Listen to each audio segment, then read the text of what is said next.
We're going to talk about adjusting Icon coilovers. This is going to be the same for many different vehicles, but right now we're going to work on my 2022 Tundra. This one has the Stage 4 kit, which is upper control arms and a bunch of other things. I've also got 2-inch lift coils in the back. But I want to show you how to adjust them and kind of what to expect and in what increments you'll get different height measurements. So let's go inside the fender well and we'll take a look. Okay, so you can see my upper control arm there and the coilover. The important parts to worry about are we have a set screw right here, and then there are dimples or holes all the way around, and we're going to be counting revolutions every time we line this little set screw up with that letter O, or you just pick, you pick somewhere on here as your reference mark and try to do full revolutions. Kind of what I've been able to find is every time you turn this, you get around 1/8 of an inch of lift, but you're going to have to drive the vehicle to settle it each time. When I first installed these coilovers, they were way too low, and I ended up going a little bit too high, and now we're just trying to dial them in and get them perfect. This is the spanner wrench that I'm using. It actually is pivoting, and I've got electrical tape on there to keep it from marring up the collar. Icon also sells a tool. It's not as sturdy as this one, but I'll put a link in the description to where you can get a kind of a cheap one and then a kind of a nicer one if you want, like I have. So first thing I'm going to do is loosen this up. And it's Allen, obviously, and I think it's a 5/16 if I remember. So I'm going to loosen that up, and then I'm going to turn this thing right here. Pretty much what you want to do is go around your truck and pick a reliable measuring point. I like to go just like maybe from the lip of this little hub cover here, and then go up to the seam of this fender flare, for example. And as long as you do the same thing all the way around, you'll get consistent measurements. Try not to measure to the ground or anything, because then you're going to take the tire into account. But we're going to measure this thing here, and then I'm going to do some adjustments on it. So the rear of my truck, I know that measurement is just a hair above 27. This one we're at 26.25. So I don't want to be perfectly level with the back. We'll still leave the back a little bit higher, but maybe if we can get to 26.75, I'll be happy with that. I'm going to start out with just 2 turns. And we'll go from there. I think the other side may be a little bit different, but we're just going to focus on one side now. You'll need to do your different sides independently. That's just the way the trucks are kind of loaded. You'll notice from the factory, one side is always different than the other. Okay, so make sure your tire that you're adjusting, the side you're adjusting is completely off the ground, so you're not fighting the weight of the truck, whether you're going up or down.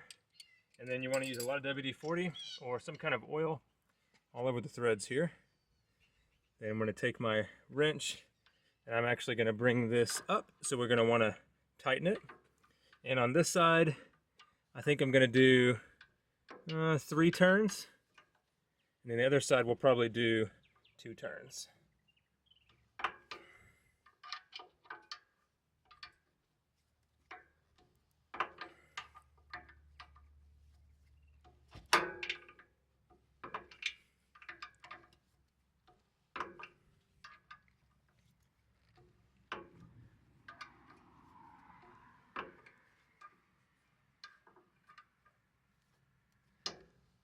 Okay, so we're almost at 1 turn. Here's 1.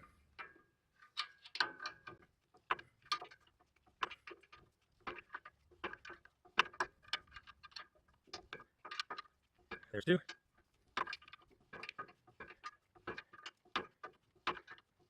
little bit faster, swing back some.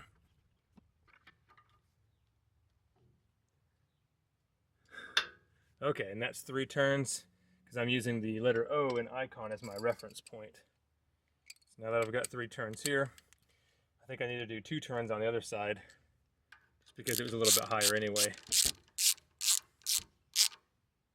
After you get these locked down, then you can go for a drive. Don't go crazy on tightening down those set screws, because you could damage these threads in case you ever need to adjust it again. So I'm going to adjust the other side, then I'll go for a drive, then we'll remeasure.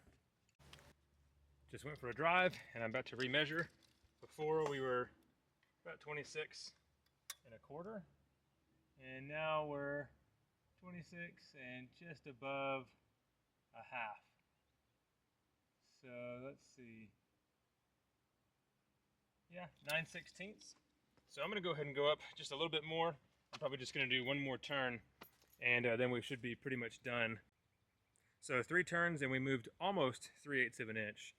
We moved about, I think that comes out to 0.3125, and 3/8 of an inch would be 0.375. So pretty close. I'll stick to that. About 1 turn is pretty much 1/8 of an inch, give or take a little bit. I'm sure preload has something to do with it, and then also, you know, each truck is going to be different. So I'm going to stick another turn into this, and then we should be 26 3/4-ish, somewhere around there. I'll probably run that for a while before I mess with it again.